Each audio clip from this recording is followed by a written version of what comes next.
আল্লাহ যখন বলেছেন আকিমুস সালাহ, সালাত কায়েম করো, নামাজ প্রতিষ্ঠিত করো, আমাদের কোনো অসুবিধা হয় নাই। আমরা নামাজ প্রতিষ্ঠিত করার জন্য উঠে পড়ে লেগেছি। হাজার হাজার লক্ষ লক্ষ টাকা খরচ করে হালাল এবং হারামের বাদ বিচার না করে মসজিদ কারুকার্য করেছি, মসজিদ বানিয়েছি, আর খালি মসজিদের মধ্যে খালি ঘুমিয়েছি আর নামাজ পড়েছি। কোনো অসুবিধা হয় নাই, মনের মধ্যে কোনো খারাপ লাগে নাই। যেই আল্লাহ আন আকিমুস সালাহ বলেছেন, সেই একই আল্লাহ বলছেন আন আকিমুদ্দিন, দিন কায়েম করো। তখনই আমার অন্তরে ভালো লাগছে না, কারণ দিন কায়েম করতে গেলেই তো রাসূলের মতো তায়েফের ময়দানে যেতে হবে, ঠিক কিনা? দিন কায়েম করতে গেলেই তো আল্লাহর নবীর মতো উহুদের ময়দানে মায়ের খাওয়া লাগতে পারে, ঠিক কিনা জেনে বলেন? আমার ভাইরা শুধু তাই নয়, যেই আল্লাহ আমাদেরকে বলেছেন ইয়া আইয়ুহাল্লাযীনা আমানু কুতিবা আলাইকুমুস সিয়াম কামা কুতিবা আলাল্লাযীনা মিন ক্বাবলিকুম লাআল্লাকুম তাত্তাকুন। জোরে বলুন আল্লাহু আকবার। ইয়া আইয়ুহাল্লাযীনা আমানু, ও হে ঈমানদারগণ, কুতিবা আলাইকুমুস সিয়াম, আমি তোমাদের জন্য সিয়ামকে ফরজ করে দিয়েছি। খুব ভালো করে শব্দের দিকে লক্ষ্য করেন। আল্লাহ বলছেন কুতিবা, আবার আর এক জায়গায় আল্লাহ বলছেন কুতিবা। এইখানে আল্লাহ বলছেন আলাইকুম, ওইখানে আল্লাহ বলছেন আলাইকুম। এইখানে বলছেন সিয়াম, ওইখানে বলছেন কিতাল। কথা বুঝছেন না কেন? এক জায়গায় আল্লাহ বলছেন কুতিবা আলাইকুমুস সিয়াম। কত মজা লাগলো আমাদের কাছে। এখনই তো খেজুর খাওয়া যাবে, এখনই তো ছোলা খাওয়া যাবে, এখনই তো পেঁয়াজি খাওয়া যাবে, বেগুনি খাওয়া যাবে, কত মজার মজার ইফতারি করা যাবে। ইফতারির পরে বসে বসে আবারও পেটের ভোজন করা যাবে, তারাবির পরে আবারও খাবার দাবার করা যাবে, ভোরবেলায় উঠে আবারও খাওয়া যাবে। কথা বলছেন না কেন? আমার ভাইরা, কত প্রকার আয়োজন। রমজানের 1 মাস আগে থেকেই রমজানের প্রস্তুতি শুরু হয়ে যায় খাওয়া দাওয়া নিয়ে। কি নিয়া? ইবাদতের চাইতে খাওয়া দাওয়ার প্রস্তুতি বেশি গ্রহণ করা হয়। সেই একই আল্লাহ বললেন কুতিবা আলাইকুম আল কিতাল। আল্লাহ পাক তোমাদের জন্য দিন প্রতিষ্ঠিত করার জন্য, ইসলামী আন্দোলন করার জন্য সংগ্রামে লিপ্ত হতে হবে, যুদ্ধের ময়দানে যেতে হবে। তখনই আমার অন্তরের মধ্যে আর ভালো লাগে না, ঠিক কিনা জেনে বলেন? রমজানের রোজা রাখতে খুব মজা লাগলো, নামাজ পড়তে কোনো অসুবিধা নেই, জিকির করতে কোনো অসুবিধা নেই। যেই আল্লাহ নামাজ ফরজ করেছেন, যেই আল্লাহ রোজা ফরজ করেছেন, সিয়াম ফরজ করেছেন, সেই আল্লাহ ইসলামী আন্দোলনকে ফরজ করেছেন, সেই আল্লাহ কিতালকে ফরজ করেছেন।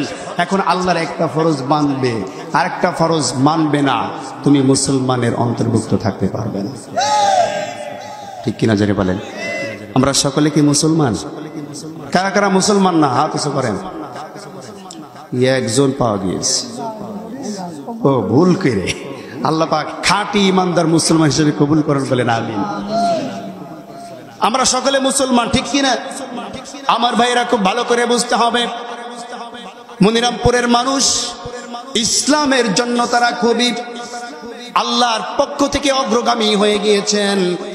আমি তাদেরকে আবারও এই বিষয়টা ঝালাই করার জন্য, যাচাই বাছাই করার জন্য আবারও বলছি, আপনি যদি আপনার নামের আগে মোহাম্মদ লাগান, নামের শেষে ইসলাম বা হাসান হোসেন যাই লাগান না কেন, আপনি মুসলমান। আপনি বলতে পারবেন না আমি অমুক দলের আদর্শের সৈনিক। কথা বলছেন না কেন?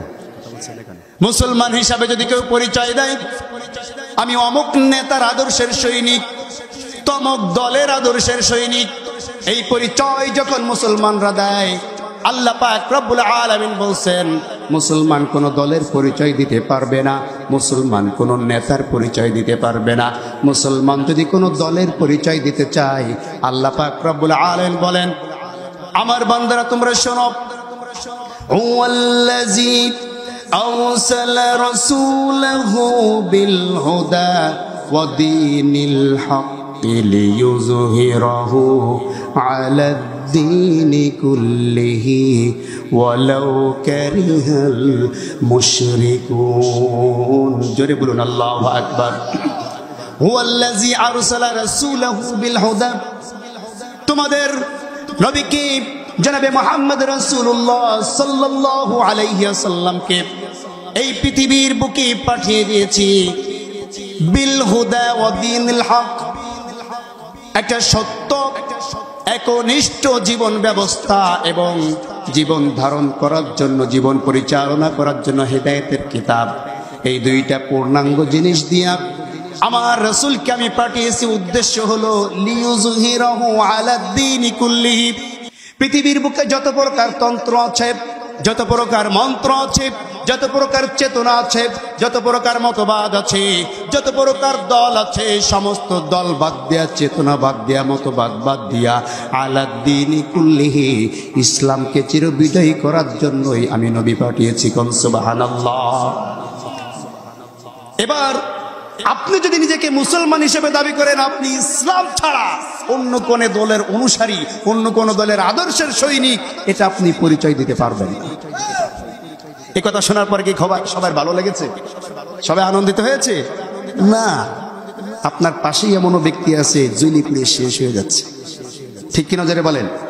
আল্লাহ পাক এটা জানেন, এজন্য আল্লাহ বলছেন ভালো করে বুঝবে মুসলমানেরা, ওয়ালাউ কারিহাল মুশরিকুন, যাদের অন্তরের মধ্যে আমি আল্লাহর কথার চেয়ে, আমি আল্লাহর নবীর মুহাব্বতের চেয়ে, আমি আল্লাহর কোরআনের চেয়ে তার দল বড়, তার নেতা বড়, যখন তাকে বলা হবে নেতা ছাড় দিতে হবে, যখন তাকে বলা হবে ইসলাম পালন করতে গেলে দল ছেড়ে দিতে হবে, তখন ইসলাম বাদ দিয়া, কোরআন বাদ দিয়া, আল্লাহর কথা বাদ দিয়া, আল্লাহ রাসূলের কথা বাদ দিয়া দলের মুহাব্বত যার অন্তরে বেশি জন্মিয়ে যাবে, আল্লাহ বলছেন ওয়ালাউ কারিহাল মুশরিকুন, সে আর মুসলমান থাকতে পারে না, সে মুশরিক হয়ে যায়। বলে নাউজুবিল্লাহ। এবার আপনি নিজে চিন্তা করেন যে আপনি আসলে মুসলমান নাকি আল্লাহর কথা শোনার পরেও, কোরআনের হক কথা শোনার পরেও অন্তরের মধ্যে নেতার প্রেম উগলে উঠেছে। আল্লাহর কোরআনের কথা শোনার পরেও দলের প্রেম, দলের মহব্বত অন্তরের মধ্যে জেগে উঠেছে। একটু চিন্তা করেন, নিজেটা নিজে ব্রেন খাটান। যদি দেখেন যে না, ইসলামের চেয়ে আমার দল আমার কাছে বড় মনে হচ্ছে, এখন আপনি মুশরিক থেকে বাইরে হইতে পারেন না, আপনি এখনো মুশরিক আছেন। আপনি যত নামাজ পড়েন, যত হাজিগিরি করেন, যত হজ করেন, যত যাকাত দেন, যত তসবিহ টেপেন, যত চিল্লা লাগান, যত চরমনাই যান, যত হেফাজত ইসলামের মিটিংয়ে যান, যতই আপনি যে কোনো ইসলামী আন্দোলন করেন, জামাত ইসলাম করেন, যাই করেন না কেন, যতদিন পর্যন্ত ইসলামকে সবচাইতে বেশি প্রায়োরিটি না দিতে পারবেন অন্য দলের চাইতে, ততদিন পর্যন্ত কোনো নামাজ, কোনো রোজা, কোনো কিছুই আল্লাহ পাক কবুল করবেন না। বলি নাউজুবিল্লাহ। শুধু তাই নয়, কোন নেতাকে আপনি আদর্শ হিসাবে মানতে হলে সেই নেতার চরিত্র হতে হবে রাসূলুল্লাহ চরিত্রের মতো। ঠিক কিনা যারা বলেন? কোন নেতার আদর্শ মানতে হলে সেই নেতার কাজ হতে হবে রাসূলুল্লাহর কাজের মতো। কোন নেতার আদর্শ মানতে হলে সেই নেতার কথা হতে হবে রাসূলুল্লাহর কথার মতো। এবার বলেন তো, রাসূলুল্লাহর কথার মধ্যে জীবনে কোনোদিন মিথ্যা কথা ছিল নাকি? আমাদের যারা নেতা তারা কি মিথ্যা বলে নাকি? হ্যাঁ, তাহলে মুসলমানদের নেতা একজন মিথ্যুক, এটা হয় কেমনি? কথা বলছেন না কেন?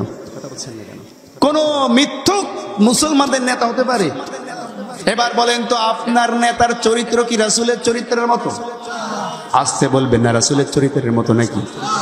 আমার ভাইয়েরা, শুধু তাই নয়, এজন্য আল্লাহ পাক কোট করে দিয়েছেন, এই পৃথিবীর বুকে কোন ব্যক্তি কাউকে যদি নেতা হিসেবে গ্রহণ করতে হয়, আমি আল্লাহ পাক তাকে অর্ডার করে দিলাম, লাকাদ কানা লাকুম ফি রাসূলিল্লাহি উসওয়াতুন হাসানাহ লিমান কানা ইয়ারজুল্লাহা ওয়াল ইয়াউমাল আখির। জোরে বলুন আল্লাহু আকবার। লাকাদ কানা লাকুম, কেবলমাত্র, শুধুমাত্র, খুব ভালো করে বুঝবেন, আল্লাহ বলেছেন কেবলমাত্র। কেবলমাত্র তার মানে এটা ছাড়া আর অন্য কিছুই না। ঠিক কিনা জোরে বলেন? আমরা যদি বলি এই প্যান্ডেলের মধ্যে যারা আছেন কেবলমাত্র তাদেরই দাওয়াত, বলেন তো বাইরে যারা থাকবে তারা কি দাওয়াত পাবে? আল্লাহর রাসূলকে আল্লাহ বলেন লাকাদ কানা লাকুম, কেবলমাত্র ফি রাসূলিল্লাহি উসওয়াতুন হাসানাহ, আদর্শ হিসাবে মানতে হলে কেবলমাত্র রাসূলকেই আদর্শ মানতে হবে।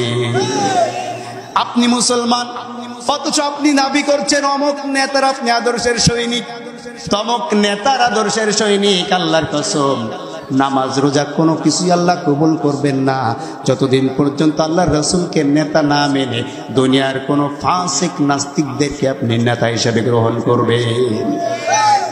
কোনো কিছু কবুল হবে না। আল্লাহ বলেছেন, কে বলেছেন?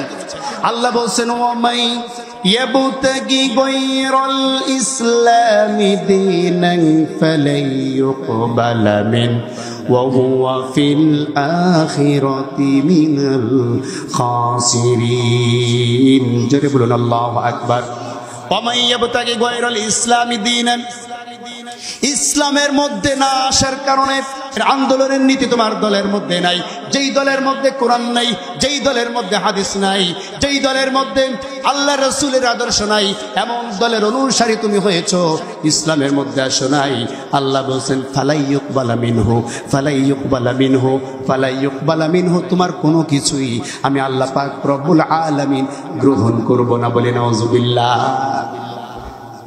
আপনাকে ইসলামের মধ্যে আসতেই হবে যদি মুসলমান হিসেবে দাবি করো, ঠিক কিনা? আসতেই হবে, তা যে দলই পছন্দ হোক না কেন, ঠিক কিনা? যদি বলেন আপনার যে দল পছন্দ হয়, ইসলামের অনেক দল আছে, ইসলামের আছেন, তাবলিগ আছে, চরমোনায় আছে, জামাত ইসলাম আছে, হেফাজত ইসলাম আছে, আরো কত কত দল আছে ইসলামের। এই দলগুলো যদি আপনার পছন্দ না হয়, নিজেকে একটা ইসলামী দল বানিয়ে এরপরও ইসলামী দলের মধ্যেই আপনাকে থাকতে হবে। তা না হলে আল্লাহ বলছেন ফালাই ইউকবালা মিনহু, তোর কোনো কিছু আমি কবুল করবো না, তুই যাই করিস না। খারাপ লাগতেছে আপনাদের, খারাপ লাগতেই পারে, খারাপ লাগলেও এ কথা বলতেই হবে, ঠিক কিনা? যারা বলেন আমার ভাইয়েরা, কেন আমরা রাসূলের আদর্শ মানব? আল্লাহ রাসূলের আদর্শের মধ্যে কি নাই আমাকে বলেন আপনি, কোন জিনিসটা নাই? রাসূলকে যদি আপনি একজন উত্তম পিতা হিসাবে আদর্শ দেখেন, আল্লাহ রাসূল ছিলেন উত্তম পিতাদের জন্য আদর্শ। আল্লাহ রাসূলকে যদি আপনি স্ত্রীর জন্য স্বামীদের আদর্শ হিসাবে দেখেন, আল্লাহ নবী ছিলেন স্বামীদের আদর্শ। আল্লাহ নবীকে যদি আপনি শ্বশুর হিসাবে আদর্শ দেখেন, আল্লাহ নবী ছিলেন শ্বশুরদের আদর্শ। আল্লাহ নবীকে যদি শিশু বাচ্চাদের জন্য আদর্শ হিসাবে দেখেন, আল্লাহ নবী ছিলেন বাচ্চাদের জন্য আদর্শ। আল্লাহ নবীকে যদি ব্যবসায়ী হিসাবে আপনি আদর্শ দেখেন, আল্লাহ নবী ছিলেন ব্যবসায়ীদের জন্য আদর্শ। আল্লাহ নবীকে যদি রাখাল হিসাবে আপনি আদর্শ দেখেন, আল্লাহ নবী ছিলেন রাখালদের জন্য আদর্শ। এমন কোনো সেক্টর নয়, এমন কোনো স্থান নাই যেখানে আল্লাহর নবীর আদর্শ আপনি খুঁজে পাবেন না, ঠিক কিনা? যারা বলেন আমার ভাইয়েরা, আমার বন্ধুগণ, আল্লাহর নবীর আদর্শ কেমন ছিল দেখেন। একজন বাদশাহ, তিনি মদিনার একজন রাষ্ট্রীয় শাসক, মদিনার রাষ্ট্রীয় ক্ষমতার অধিকারী নবী। তার ছোট মেয়ে ফাতিমাকে বিবাহ শাদী দেওয়ার জন্য তিনি মনোনিবেশ করলেন। বিবাহ শাদীর প্রস্তাব আসতেছে অনেক ভালো ভালো সাহাবায়ে কেরামদের কাছ থেকে। মা বোনেরা কান খুলে শোনেন, বিবাহ শাদীর প্রস্তাব আসতেছে অনেক ধনাঢ্য ফ্যামিলি থেকে, অনেক বড় বড় সাহাবায়ে কেরাম থেকে, যাদের অনেক অর্থ করি। এমন অনেক ভালো ভালো প্রস্তাব আসার পরে আল্লাহ নবীর পছন্দ হয়নি। আল্লাহ নবী বলছেন, এখন আমার মনোনীত যে ব্যক্তি, সে ব্যক্তি এখনো প্রস্তাব নিয়ে আসে নাই। সুবহানাল্লাহ পড়েন। আমার ভাইয়েরা খুব ভালো করে বুঝবেন, কিছুক্ষণ পরে হযরত আলী রাদিয়াল্লাহু তাআলা আনহু ওই মজলিসের এক কোণায় বসে আছে। সাহাবায়ে কেরাম বলছে, আলী, আমরা অনেকেই তো প্রস্তাব নিয়ে গেলাম, আল্লাহ নবী সকলকে ফিরিয়ে দিল, আলী তুমি একটু তোমার জন্য ফাতিমাকে বিবাহের প্রস্তাব নিয়ে যাও। আলী বলছে, পাগলের মাথা খারাপ হয়েছে? হ্যাঁ, আমার নাই তেমন কোনো ঘর, আমি তেমন কোনো অর্থ সম্পদ আমার নাই, আমার কি যোগ্যতা আছে যে যোগ্যতা বলে আমি আল্লাহর নবীর মেয়ে ফাতিমাকে বিবাহ করার প্রস্তাব দিব? আমার ভাইরা খুব ভালো করে বুঝতে হবে। সাহাবায়ে কেরাম বললেন, আলী একটু গিয়েই তো দেখো, সবাই তো গেল, তুমি তো যাও নাই। হযরত আলী রাদিয়াল্লাহু তাআলা আনহু অনেক পীড়াপিড়ির পরে আল্লাহ নবীর সামনে গিয়ে মাথা নিচু করে দাঁড়িয়ে আছেন। আল্লাহ নবী বলছেন, আলী তুমি কি কিছু বলবে নাকি? হযরত আলী বলছেন, ইয়া রাসূলুল্লাহ, বলতে তো চাই কিন্তু সাহসে কোলাই না। কি বলতে চাও আলী, তাড়াতাড়ি বলো, দেরি করার কোনো প্রয়োজন নেই। হযরত আলী বলছেন, ইয়া রাসূলুল্লাহ, আমি কি বলতে চাই সেটা তো মুখ থেকে ভয় বলতে পারছি না। রাসূল এবার বলছেন, আমি সহজ করে দিলাম, আলী তুমি কি কোনো প্রস্তাব নিয়ে এসেছো নাকি? সুবহানাল্লাহ পড়ে। হযরত আলী বলছেন, ইয়া রাসূলুল্লাহ, তা একটু একটু এসেছিলাম, যদি অনুমতি দিতেন, যদি আপনি অনুমতি দেন আমার প্রস্তাবটা আমি পেশ করতে চাই। এবার হযরত আলী তার প্রস্তাব যখন পেশ করলেন, আল্লাহর নবী বলছেন, আলী আমার মেয়েকে বিবাহ করবে, মোহরানা আছে নাকি? কি বলছে? বিবাহের জন্য মোহরানা ধার্য করা হচ্ছে ফরজ, ঠিক কিনা? আর এইটা আদায় করা তো নফল। কথা বলছে না কেন? আমাদের অধিকাংশ মানুষ আছে বিবাহের মোহরানা ধরার সময় 5 লাখ, 10 লাখ, 2 লাখ, 3 লাখ করে মোহরানা ধরে, আবার বলে আরে লেখ, অসুবিধে কি, দিয়া তো লেখ দিছে না, ঠিক কিনা জোরে বলেন? আমার ভাইরা, বিয়ের রাত্রে বউর কাছে মাপ চেয়ে নাই। কারা কারা মাপ চেয়েছে না? কিছু করেন কেউ না? হ্যাঁ, বিয়ের রাতে বউর কাছে মাপ চায় না? মাপ চায়। আমার ভাইরা, বউ ওই রাত্রে বলে যে মাফ করে দিলাম, বলে কি বলে না?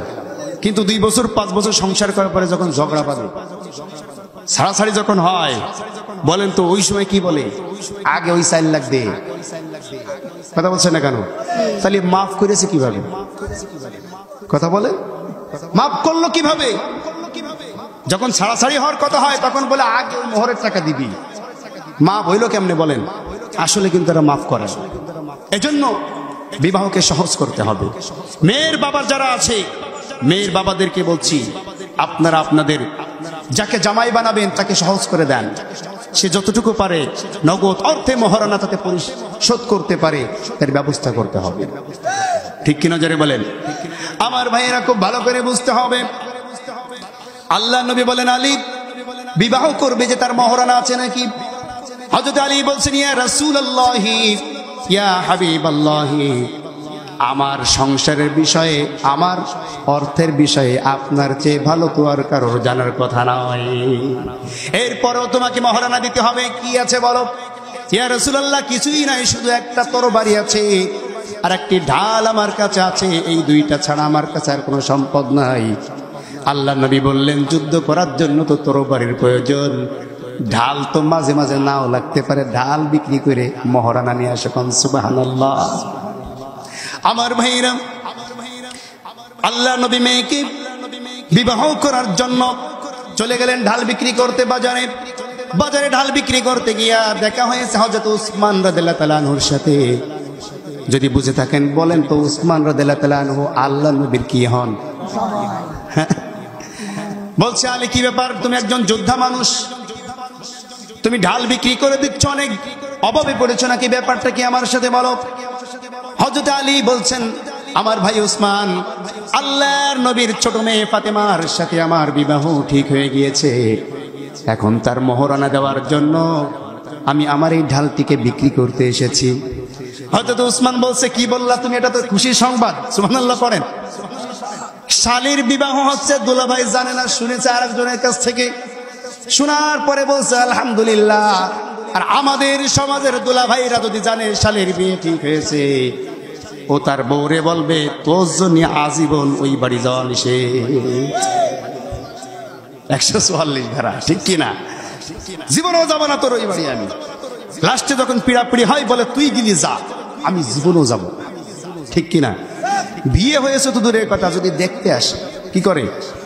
জামাইকে ফোন দিয়েছে শাশুড়ি বা শ্বশুর, জামাই বাবাজি আমাদের হালিমাকে তো অমুক দিন দেখতে আসছিল, তারা তো পছন্দ করেছে, ছেলে এই কাজ করে, তা তুমি অমুক দিন আসবে, অমুক দিন বিয়ে। কোনো কথা না বলে মোবাইলটা কেটে দিয়ে, তোর বোনের বিয়ে, তা আমি কি করবো? দেখতে আসার সময় তো আমাদের বলতে পারিনি, এখন বিয়ে ঠিক, এখন ডাক দিচ্ছে। কথা বলছেন না কেন? এমন হয় কি হয় না? আমার ভাইয়েরা খুব ভালো করে বুঝবেন। কিন্তু হযরত আলী রাদিয়াল্লাহু তাআলা আনহুর মুখে হযরত উসমান রাদিয়াল্লাহু তাআলা আনহু তিনি যখন শুনলেন তার শালীর সাথে হযরত আলীর বিবাহ হচ্ছে, তিনি খুশিতে বললেন, তোমার ঢালটা আমাকে দাও, তোমার ঢালটা আমি উসমান ক্রয় করব। সুবহানাল্লাহ। হযরত আলীর কাছ থেকে ঢাল ক্রয় করে নিলেন, টাকা দিয়ে দিলেন। আলী যখন চলে যাচ্ছে পিছন থেকে ডাক দিয়েছেন, আলী এদিক শোনো, এই ঢালটা তুমি তো আর কিছুক্ষণের মধ্যে আমার ভাইরা ভাই হয়ে যাবে, এই ঢালটি আমি তোমার বিবাহের জন্য উপহার স্বরূপ দিয়ে দিলাম। সুবহানাল্লাহ। আল্লাহ নবীর সাথে হযরত আলী গিয়ে দেখা করলেন, হাতে মহারানার টাকা, বাম হাতে ঢাল। কি ব্যাপার আলী, তুমি ঢাল বিক্রি করনি, টাকা পেয়েছো কই? হযরত আলী বলছেন, ঢাল তো বিক্রি করেছি, টাকাও পেয়েছি, আবার ঢালও ফেরত পেয়েছি। কেন, কি হয়েছে? ঢাল কে কিনেছিল? উসমান। লোক আর খুঁজে পাও নাই, ঠিক কিনা? লোক আর খুঁজে পাও নাই। আমার বড় জামাই উসমানের কাছ থেকে তুমি ঢাল বিক্রি করেছো। আমার ভাইয়েরা, খুব ভালো করে বুঝতে হবে, বিবাহ যখন সম্পূর্ণ হয়ে গেল, আল্লাহ নবী সাল্লাল্লাহু আলাইহি ওয়াসাল্লাম তার কন্যা ফাতিমা কি তার পাশে বসাইয়া বলছেন, আমার মা ফাতিমা, তুমি শোনো, এতদিন তুমি ছিলা আমার তত্ত্বাবধানে আমার ঘরে, তুমি তোমার ইচ্ছা মতন চলেছ, যা খুশি তাই করেছ, কিন্তু এখন তুমি চলে যাচ্ছ পরের ঘরে, আলীর ঘরে তুমি চলে যাচ্ছ বধূ হিসাবে। বধূ হিসাবে যখন তুমি চলে যাবে, চলে যাওয়ার পরে ওই বাড়ির বিরুদ্ধে তোমার মুখ থেকে আমি যাতে কোনো নালিশ না শুনি, এমনকি তোমার স্বামী আলী একজন দরিদ্র মানুষ, কখনো সে কিছু দিল কি দিল না, কোনো বিষয় নিয়ে আলীর সাথে যাতে তোমার কোনো ঝগড়া না হয়, আলীর কোনো বদনাম যাতে আমি কখনো তোমার মুখ থেকে না শুনি। কোন সুবহানাল্লাহ। একটু চিন্তা করেন, বিবাহের সময় বাবার নসিহত মেয়ের জন্য কত সুন্দর। আর আমাদের সমাজে যখন মেয়েদেরকে বিবাহ দেওয়া হয়, 3 দিন পরে যখন মেয়ে আবার বাড়িতে আসে, এলাকার যত মুরব্বী বা যত মহিলারা আছে সব গিয়ে জিজ্ঞেস করে, কদিন তোর শাশুড়ি কিরাম, এ তোর ননদ কিরাম, এ তোর ভাবি কিরাম, তোর জাল কিরাম, আরে কদিনই তোর সাথে কিরাম ব্যবহার করেছে। কথা বলছেন না কেন? মা এসে কানে কানে বলে, শোন মা, তুই মনে করিস না যে তোরে বিবাহ দিয়ে দিয়েছি, আমাদের বাড়ির দরজা তোর জন্য আজীবন খোলা আছে, কোনো অসুবিধা নাই, তোকে কিন্তু ভাতের অভাবে বিবাহ দেই নাই, কোনো অসুবিধা হইলে খেলে 1 মিনিট ফোন দিবি, নিয়ে চলে আসবো। কথা বলছেন না কেন? এজন্য বর্তমান সময়ে এই যে ডিভোর্সের প্রবণতা বেড়ে গিয়েছে, ডিভোর্সের প্রবণতা বাড়ার মূল কারণ, একমাত্র কারণ, সবচাইতে বেশি কারণ হচ্ছে মেয়ের বিষয়ে মেয়ের মা বেশি নাক গলানোর কারণে। ঠিক কি না? মেয়ে জামাইয়ের মধ্যে মেয়ের মা গিয়ে নাক গলায়, আছে না নাই? আছে না নাই? শুধু তাই নয়, ফোনে ফোনে কুটনামি বুদ্ধি শেখায় দেয়। এমন শাশুড়ি আছে না নাই? কিছুদিন আগে একজন ফতোয়া জিজ্ঞাসা করতে আসলো, হুজুর, আমি তো আমার বউকে একবারে 3 তালাক দিয়েছি, সাথে শাশুড়িরও 100 তালাক দিয়েছি। জিজ্ঞেস করলাম যে বউর কথা নাই বাদ দিলাম, শাশুড়ির 100 তালাক দিলা, তার কারণ কি? তারপর রাগ তো ওইটার উপরে বেশি, ঠিক কিনা? এমন হাজারো শাশুড়ি আছে, অনেক মেয়েদের সংসার ভেঙে যায় শুধুমাত্র মায়ের অহংকারের কারণে, ঠিক কিনা? সামান্য খুঁটিনাটি জ্ঞানজাম তো বাদেই, সমাজে বাদে না? একসাথে সংসার করতে গেলে একটু মনোমালিন্য হয়, একটু মনোমালিন্য হয়েছে, মেয়েটা অবুঝ, অল্প বয়স, 16-17 বছরের মেয়ে, কি বা বোঝে, হয়তো বারাক করে বাপের বাড়িতে চলে এসেছে। তুমি মা, তোমার উচিত ছিল, মারে তুই তো দেখছিস তোর বাবার সংসার আমি কত সুন্দর করে, কত কষ্ট করে করলাম, কত সহ্য করলাম, কত ধৈর্য ধরলাম, মারে বউ হলে এমন দু একটা কথা একটু শোনা লাগে, বউ হলে একটু সহ্য করা লাগে, মা আমিও যেমন একজন বউ, তুইও তেমন একজন বউ, মা চলে যা, সংসার কর, শাশুড়ির কথা শোন, শ্বশুরের কথা শোন, স্বামীর কথা শোন, সংসার একদিনে শান্তি পাবে। এমন কথা কোনো মা বলে? এমন কথা কোনো মা বলে? বরঞ্চ ওই জামাই ফোন দিলে ফোনটা রিসিভ পর্যন্ত করে না, মেয়ের ফোনটা নিজের কাছে নিয়ে রেখে দেয়। এমন আছে না নাই? আছে না নাই? জামাই ফোন দিতে দিতে যদি ধরে, তোমার এনে বলেছি আমার মেয়ে তোমার সাথে দেবো না, আমার কাছে ফোন দিয়েছো কেন? কথা বলছেন না কেন? এমন হয় কি হয় না? শেষমেশ ছাড়াছাড়ি যখন হয়ে যায়, ছাড়াছাড়ি হয়ে যাওয়ার পরে বেশি দিন যাওয়া লাগে না, 2 থেকে 3 মাসের মধ্যেই এই মেয়ের সাথে ওই মার দা কুমড়া সম্পর্ক তৈরি হয়ে যায়। তখন আফসোস করে আর বলে, আমার এই মার কারণে আমার সংসারটা ভেঙেছে। ঠিক কিনা জোরে বলেন? আমার ভাইয়েরা, খুব ভালো করে বুঝতে হবে, আল্লাহ নবী সাল্লাল্লাহু আলাইহি ওয়াসাল্লাম তার মেয়েকে বলছে, আলীর বিরুদ্ধে তোমার কাছে আমি যেন কখনো কোনো অভিযোগ না শুনি। এ কথা বলার পরে মেয়েকে যখন বিদায় করে দিলেন, হঠাৎ একদিন আল্লাহর নবী জোহরের নামাজের পরে হযরতে ফাতিমার ঘরের মধ্যে প্রবেশ করলেন। প্রবেশ করার পরে তিনি দেখলেন আম্মাজান ফাতিমা তিনি বসে বসে সালাত আদায় করছে। আল্লাহ নবী সাল্লাল্লাহু আলাইহি ওয়াসাল্লাম নামাজ শেষ করার পরে জিজ্ঞাসা করলো, ফাতিমা তুমি তো একজন যুবতী মানুষ, তুমি তো সুস্থ মানুষ, কিন্তু তুমি বসে কেন নামাজ আদায় করলে আমাকে বলতে হবে। আল্লাহ নবীর মেয়ে ফাতেমা বলছেন, বাবাজান আপনি আমাকে বলেছিলেন যে আমার কোনো কথার মাধ্যমে, আমার কোনো কাজের মাধ্যমে আমি যেন আমার স্বামী আলীর বদনাম না করি। ও আমার সম্মানিত পিতা, আপনি শোনেন, আমি যে জামাটা গায়ে দিয়েছি, যে কাপড়টা আমি গায়ে দিয়েছি, আপনার জামাই আমাকে যে কাপড়টা দিয়েছে অনেক দিন বয়স হওয়ার কারণে এই কাপড়ের পেছন থেকে একটু ছিদ্র হয়ে গিয়েছে। আমি যদি দাঁড়িয়ে নামাজ পড়ি, আপনার সামনে আমার এই কাপড়ের ছিদ্রটা প্রকাশ পেয়ে যাবে, আর আমার স্বামীর বদনাম হবে। কারণে আমি আমার স্বামীর বদনাম যাতে না হয়, আপনি যাতে ছিদ্র কাপড়টা দেখতে না পান, এ কারণেই আমি বসে বসে সালাত আদায় করেছি। কোন সুবহানাল্লাহ। আমাদের বউরা তো সব এরকম, হ্যাঁ, স্বামীর দোষ ঢাকে, হ্যাঁ, বরং আরো পানের থেকে চুন খুশলি, হ্যালো আব্বা, তাড়াতাড়ি ইস্যু, কথা বলছেন না কেন? আমার ভাইয়েরা, আমার বন্ধুগণ, খুব ভালো করে বুঝতে হবে। এই জন্য এই যে সামাজিকতা, এটা মেনটেন করতে হলে এর মধ্যে রাসূলুল্লাহ চরিত্র আপনাকে আমাকে খুঁজতে হবে। আল্লাহ নবী তার স্ত্রীদের সাথে কেমন আচরণ করেছেন সেটা আপনাকে আমাকে বুঝতে হবে। এটা বলে আমি আমার মূল আলোচনায় যাব। আলোচনা কিন্তু এখনো শুরু হয় নাই, কিছুক্ষণ চলবে, থাকবেন তো ইনশাআল্লাহ? খুব সুন্দর মানুষ আপনারা, বলে আলহামদুলিল্লাহ। কতক্ষণ থাকবেন? নামাজ কালামের দরকার নেই। যাই হোক, আমি আপনাদের কাছ থেকে বেশি সময় নেব না, হয়তো বা আধা ঘন্টা থেকে 45 মিনিট সময় নেব। কথা কি বুঝতে পেরেছেন? যাই হোক, আল্লাহ নবীর চরিত্র একজন স্বামী হিসাবে কেমন ছিল দেখেন, আপনারা সবাই জানেন। এরপরও ঝালাই করতেছি, ইসলামের চর্চাটা হচ্ছে যাতে মানুষ ঝালাই হয়, এই কারণ, ঠিক কিনা? ভালো ভালো কথা সব বলা হয়ে গিয়েছে, শুধু আমল করার প্রয়োজন, ঠিক কিনা জোরে বলেন। আমার ভাইয়েরা, আল্লাহ নবীর 4 জন স্ত্রী একদিন একসাথে হয়ে একত্রিত হয়ে আল্লাহ নবীকে বলছেন, ইয়া রাসূলুল্লাহি, ইয়া হাবিবাল্লাহি, আমাদের মধ্যে গ্যাঞ্জাম হয়েছে, ঝগড়া হয়েছে, আপনি আমাদের এই 4 জনের মধ্যে কাকে বেশি ভালোবাসেন, কাকে বেশি মহব্বত করেন, আমাদের সামনে বলতে হবে। আল্লাহ নবী সাল্লাল্লাহু আলাইহি ওয়াসাল্লাম বলছেন যে আমি তোমাদেরকে এখন এই উত্তরটা দেব না, আগামীকাল সকালে উত্তর দিব। এই কথা বলে আল্লাহ নবী ঘরের মধ্যে চলে গেলেন। রাতের আধারে আল্লাহ নবী হাতে 8টি খেজুর নিয়ে প্রত্যেকের ঘরে ঘরে গিয়া আম্মাজান আয়েশাকে গিয়া 2টা খেজুর দেয়া বলছেন, আয়েশা এই 2টা খেজুর রাখো, আর আমি যে তোমাকে বেশি ভালোবাসি কারোর সাথে বলবা না। কথা বুঝছেন নাই? হাফসার ঘরে গেলেন, হাফসাই খেজুর 2টা রাখো, আমি তোমাকে অনেক বেশি ভালোবাসি কারোর সাথে বলবে না।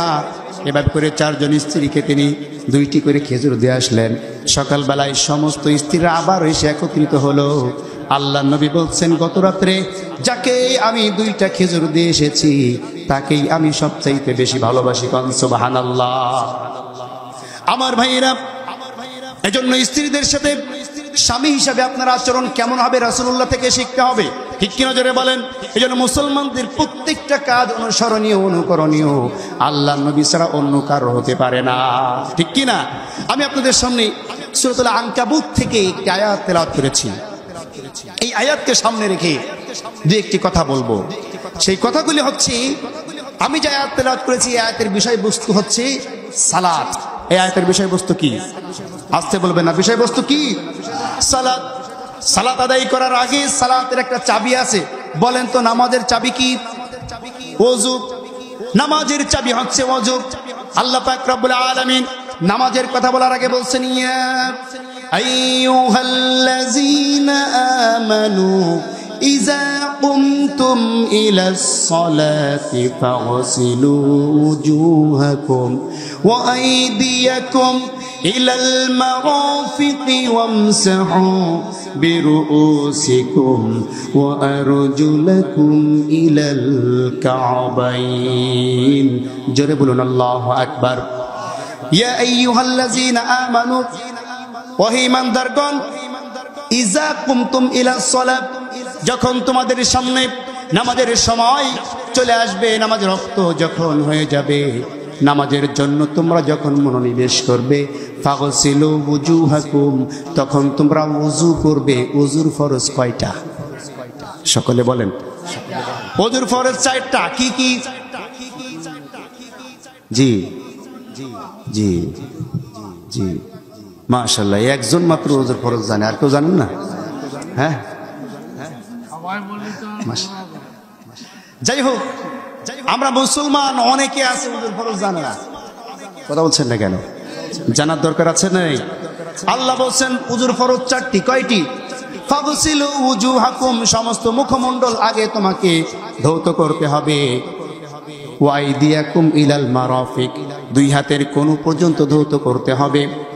ওয়ামসাহু বিরুউসিকুম, মাথা মাসহ করতে হবে। ওয়ারজুলাকুম ইলাল কাবাইন, 2 পায়ের গোড়ালি পর্যন্ত ধুইতে হবে। এই 4টি হচ্ছে ওযুর ফরজ। কোন সুবহানাল্লাহ। আল্লাহর নবী দেখেন নামাজীদের কি লাভ আর নামাজ না পড়লে কি ক্ষতি, ভালো করে দেখেন। আল্লাহর নবী সাল্লাল্লাহু আলাইহি ওয়াসাল্লাম বলেন, যদি কোনো ব্যক্তি বিসমিল্লাহ বলে ওযু শুরু করে, ওযু করার সঙ্গে সঙ্গে সে ব্যক্তি যখন তার মুখমণ্ডল ধৌত করে, মুখমণ্ডল ধৌত করার সঙ্গে সঙ্গে মুখ দ্বারা যত অপরাধ সংগঠিত হয়ে গিয়েছে আল্লাহ পাক মুখের পানির ফোঁটার সাথে সাথে তার গুনাহগুলো ঝরায়া দেন। কোন সুবহানাল্লাহ। আমার ভাইয়েরা, আমার বন্ধুগণ, এই মুখের দিকে একটু তাকিয়ে দেখেন। এই মুখের মধ্যে চক্ষু আছে, আছে না নাই? এই মুখের মধ্যে জিহ্বা আছে, আছে না নাই? 2টা ঠোঁট আছে, 2টা কান আছে। আমার ভাইয়েরা খুব ভালো করে বুঝবেন, মানুষ চোখের দ্বারাও অপরাধ করে, করে কি করে না? মানুষ মুখের দ্বারাও অপরাধ করে, করে কি করে না? মানুষ কানের দ্বারাও অপরাধ করে। খুব ভালো করে বুঝতে হবে। আল্লাহ পাক রব্বুল আলামিন বলেন, ওয়ালাকাদ যারানা লিজাহান্নামা কাসীরাম মিনাল জিন্নি ওয়াল ইনস লাহুম কুলুবুন লা ইয়াফকাহুনা বিহা ওয়া লাহুম আ'য়ুনুন লা ইউবসিরুনা বিহা ওয়া লাহুম আযানুন লা ইয়াসমাউনা বিহা উলাইকা কাল আন'আমি বাল হুম আদাল উলাইকা হুমুল গাফিলুন। জোরে বলুন আল্লাহু আকবার। জাহান্নামের জন্য কিছু মানুষ এবং জিনকে তৈরি করা হয়েছে। কোন কোন অপরাধে তারা জাহান্নামে যাবে? আল্লাহ বলেন, লাহুম কুলুবুল লা ইয়াফকাহুনা বিহা, আমি তাদেরকে একটা অন্তর দিয়েছিলাম। এই অন্তর দিয়া ভালো কিছু উপলব্ধি করে নাই, ভালো কিছু চিন্তা করে নাই, ভালো কিছু বোঝার চেষ্টা করে নাই। কোরআনের কথা বলা হয়েছে, কোরআনের কথাগুলোকে অ্যাবাউট করেছে। ঠিক কিনা জোরে বলেন? আমি তাদেরকে 2টা চক্ষু দিয়েছিলাম। এই চোখ দিয়া কোরআন পড়বে, এই চোখ দিয়া দেখে দেখে সমাজের অন্যায়গুলোর প্রতিবাদ করবে, ভালো কাজের আদেশ করবে। এই চক্ষু দেখে দেখে সৎ পথে চলবে, হেদায়েতের পথে চলবে। কিন্তু এই চোখ দিয়া কোরআন তো দেখেই নাই, অশ্লীল গান দেখেছে। আসতে বলবেন না, ঠিক কিনা? এই চক্ষু দিয়া বেগানা মহিলাদের দিকে তাকিয়েছে। এই চক্ষু দিয়া কত বড় অপরাধ সংগঠিত করেছে। এই জন্য এই চোখের জিনার কারণে, চোখের খারাপের কারণে আল্লাহ পাক বলছেন, আমি তাকে একটা চোখ দিয়েছিলাম, এই চোখ দিয়ে ভালো কাজ করে নাই। ওয়ালাহুম আযানুন, 2টা কান আমি তাকে দিয়েছিলাম। এই 2টা কান দিয়ে সে আজান শুনবে, আজান শোনার সঙ্গে সঙ্গে মসজিদে চলে যাবে। কিন্তু আজান শোনার পরে মসজিদে না গিয়া বধির হয়েছিল। আজান শুনেছে, মসজিদে আসে নাই। এই 2টা কান দিয়ে আল্লাহর কোরআন শ্রবণ করবে, আল্লাহর কোরআনুল কারীমে তাফসীরের আলোচনা শুনবে, হাদিসের কথা শুনবে, কোরআনের কথা শুনবে। কিন্তু এই কান দিয়া খালি 2টা জাহান্নামের গজব কানের মধ্যে ঢুকাইয়া গান শুনেছে। কথা বলছেন না কেন? 2টা গজব কানের মধ্যে ঢুকায়। গজব চেনেন? গজব এরকম বেকা কানের মধ্যে ঢুকাই থয়ে দেয়। ঢুকায় কি শোনে? হাঁটে আর মনে হয় কি পাগল যাচ্ছে, হাঁটে আর এরকম করে। কথা বলছেন না কেন? আমার ভাইয়েরা, আল্লাহ বলছেন যারা নাকি এই কাজগুলা করবে, আল্লাহ উলাইকা কাল আনআম বলেছেন, তারা পশুর মতো। আমরা আশরাফুল মাখলুকাত, সৃষ্টির সেরা জীব। আমাদের কর্মের কারণে আমরা সেরা হই, আর আমাদের কর্মের কারণেই এই পৃথিবীর নিকৃষ্টতম প্রাণী হিসাবে আল্লাহ আমাদেরকে ঘোষণা দিয়ে দেয়। ঠিক কিনা?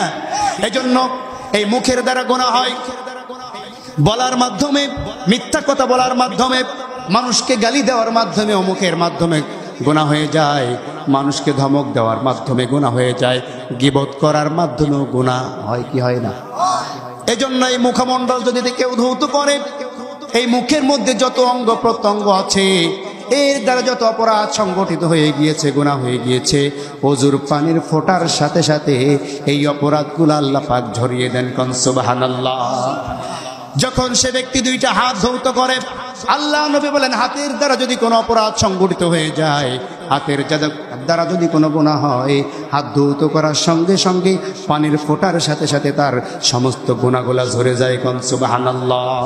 মাথা মাসিহ করার পরে, দুই পায়ের টাকনু গোড়ালি ধোয়ার পরে শরীরের সমস্ত গুনাহগুলা, পাপগুলা আল্লাহ পাক ঝরিয়ে দেন। কোন সুবহানাল্লাহ। শুধু তাই নয়, আল্লাহর নবী বলেন যদি কোনো ব্যক্তি সুন্দরভাবে ভালোভাবে ওযু করে, ওযু করার পরে যদি একটি দোয়া পড়ে, একটি আমল করে, জাহান্নামের আগুন তার জন্য হারাম হয়ে যায়, জান্নাতের 8টি দরজা তার জন্য আল্লাহ খুলে দেন। কোন দোয়া? মাশাআল্লাহ। ওযুর শেষে যদি কোনো ব্যক্তি কালেমায়ে শাহাদাতটি পড়ে ফেলে, আল্লাহর নবী বলেন সে ব্যক্তির জন্য আল্লাহ জান্নাতের 8টি দরজা খুলে দেন। আমরা তো জান্নাতে যাওয়ার রাস্তা খুঁজে পাই না। জান্নাতে কেমনে যাব সে রাস্তা আমরা খুঁজে পাই না। এই জন্য খালি শর্টকাট রাস্তা খুঁজি। কোন হুজুরের কাছে গেলে শর্টকাট রাস্তা পাওয়া যাবে, কোন পীরের কাছে গেলে শর্টকাট রাস্তা পাওয়া যাবে, এই রাস্তা আমরা খালি খুঁজি। কিন্তু ছোট্ট ছোট্ট আমলের মাধ্যমে আমরা কিন্তু জান্নাতের মেহমান হতে পারি। ঠিক কিনা জোরে বলেন? আমার ভাইয়েরা খুব ভালো করে বুঝতে হবে। ওযু শেষ হয়ে গেল, এবার মসজিদ থেকে যদি কোনো ব্যক্তি আজানের আওয়াজ শুনতে পায়, আল্লাহ নবী সাল্লাল্লাহু আলাইহি ওয়াসাল্লাম বলেন যখন মুয়াজ্জিন আজান দিবে, মুয়াজ্জিন বলছে আল্লাহু আকবার, আল্লাহু আকবার, তুমিও বলবে আল্লাহু আকবার, আল্লাহু আকবার। মুয়াজ্জিন বলবে আশহাদু আল্লা ইলাহা ইল্লাল্লাহ, তুমিও বলবে আশহাদু আল্লা ইলাহা ইল্লাল্লাহ। মুয়াজ্জিন বলবে আশহাদু আন্না মুহাম্মাদুর রাসূলুল্লাহ, তুমিও বলবে আশহাদু আন্না মুহাম্মাদুর রাসূলুল্লাহ। মুয়াজ্জিন বলবে হাইয়া আলাস সালাহ, তুমি বলবে হাইয়া আলাস সালাহ। মুয়াজ্জিন বলবে হাইয়া আলাল ফালাহ, তুমিও বলবে হাইয়া আলাল ফালাহ। অথবা হাইয়া আলাস সালাহ, হাইয়া আলাল ফালাহর সময় লা হাওলা ওয়ালা কুওয়াতা ইল্লা বিল্লাহ, মুয়াজ্জিন বলবে আল্লাহু আকবার, আল্লাহু আকবার, তুমি বলবে আল্লাহু আকবার, আল্লাহু আকবার। মুয়াজ্জিন বলবে লা ইলাহা ইল্লাল্লাহ, তুমি বলবে লা ইলাহা ইল্লাল্লাহ। আল্লাহর নবী বলেন বলার সঙ্গে সঙ্গে দাখালাল জান্নাহ, দাখালাল জান্নাহ, দাখালাল জান্নাহ। বলেন আল্লাহু আকবার। যদি আপনি আজান শুনে আজানের জবাবটা দেন, আজানের জবাব দেওয়ার সাথে সাথে আল্লাহ নবী বলেন এই ব্যক্তিকে আল্লাহ পাক রব্বুল আলামিন জান্নাতের মেহমান হিসাবে কবুল করে নেন। কোন সুবহানাল্লাহ। আমরা তো জান্নাত খুঁজে পাই না। জান্নাত খুঁজতে শাহজালালের দরবারে যায়। কথা বলছেন না কেন? শাহপরানের মাজারে যায়। আল্লাহকে বাদ দিয়ে আল্লাহকে সেজদা দেয় না, কচ্ছপের পায়ে সেজদা দেয়। আল্লাহকে সেজদা দেয় না, কুমিরের পায়ে গিয়ে সেজদা দেয়। আল্লাহ বলছেন আরে বেকুব, তুই আমি আল্লাহকে সেজদা না দেওয়ার কারণে তোর এই মাথাটাকে আমি কুমিরের পায়ে নিয়ে ঠেকিয়েছি। ঠিক কিনা? মরা পীর, ল্যাংটা পীর, খাজা বাবা, গাজা বাবা, ল্যাংটা বাবা, কত রকম বাবা যা আছে আমাদের বাংলাদেশে, এই বাবাদের কাছে গিয়ে যারা ধর্ণা দেয়, আল্লাহর কসম এরা মুসলমান নামধারী মুশরিক। ঠিক কিনা জোরে বলেন? আমার ভাইয়েরা, আল্লাহ নবী বলেন আজানের জবাব দেওয়ার পরে যদি কোনো ব্যক্তি আমার জন্য এই দোয়াটি পড়ে, আল্লাহুম্মা রাব্বা হাযিহিদ দাওয়াতিত তাম্মা ওয়াস সালাতিল কায়িমা আতি মুহাম্মাদানিল ওয়াসিলাতা ওয়াল ফাযিলা ওয়াবআসহু মাকামান মাহমুদানিল্লাযী ওয়া'আদা।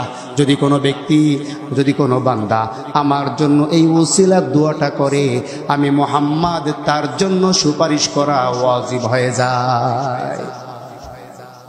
আল্লাহ নবী সুপারিশ পাবেন কেমনে? আমরা তো জানি না, আমরা তো পীরের সুপারিশ নিয়ে ব্যস্ত। কথা বলছেন না কেন?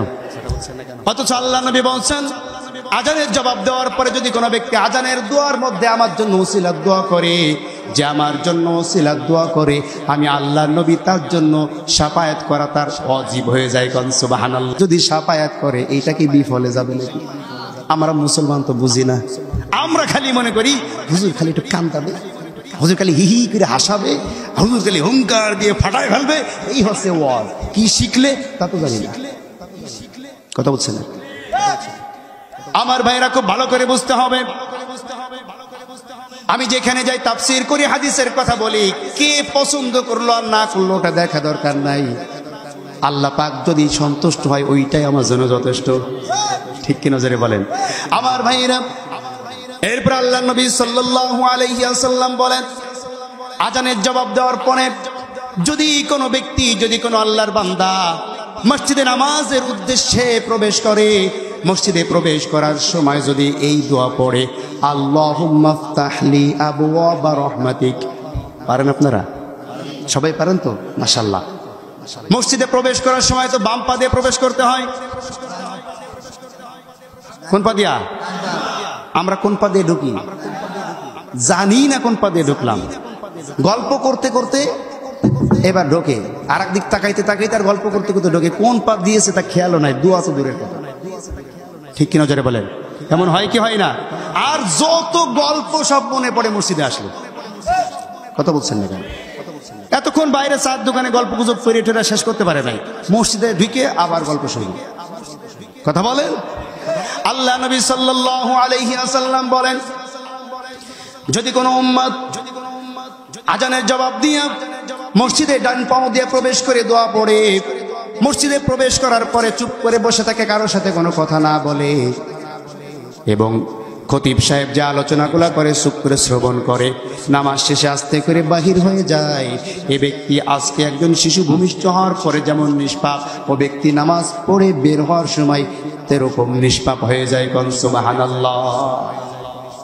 আমরা গুনাহ মাফ করবো কোথায় জানি না। আসতে বলছেন কেন? কেমনে গুনাহ মাফ হয় আপনি জানেন না? আরে মিয়া, নামাজ পড়লেই তো গুনাহ মাফ হয়ে যায় বলে আলহামদুলিল্লাহ। আর নামাজ না পড়লে এই সওয়াবের অধিকারী আপনি হবেন, এই লাভ কি আপনি পাবেন? তাহলে নামাজির জন্য উপকার নাকি বেনামাজির জন্য উপকার? নামাজির জন্য উপকার। খুব ভালো করে বুঝবেন। আল্লাহর নবী বলেন, নামাজের মধ্যে বসি যদি কোনো বান্দা রুকুতে যায়, রুকুতে গেলে তার শরীরের ওজন পরিমাণ যত গুনাহ আছে সমস্ত গুনাহ খাতা আল্লাহ পাক রব্বুল আলামিন তাকে মাফ করে দেন। কোন সুবহানাল্লাহ। আর আপনি যতবার মসজিদে যাবেন ততবার আল্লাহর ঘরের মেহমান হয়ে যাবেন। সুবহানাল্লাহ বললেন না? আপনার আমার বাড়ি যদি কোনো ব্যক্তি মেহমান হিসেবে আসে, তাহলে আপনারা কি করি? আমরা কি করি?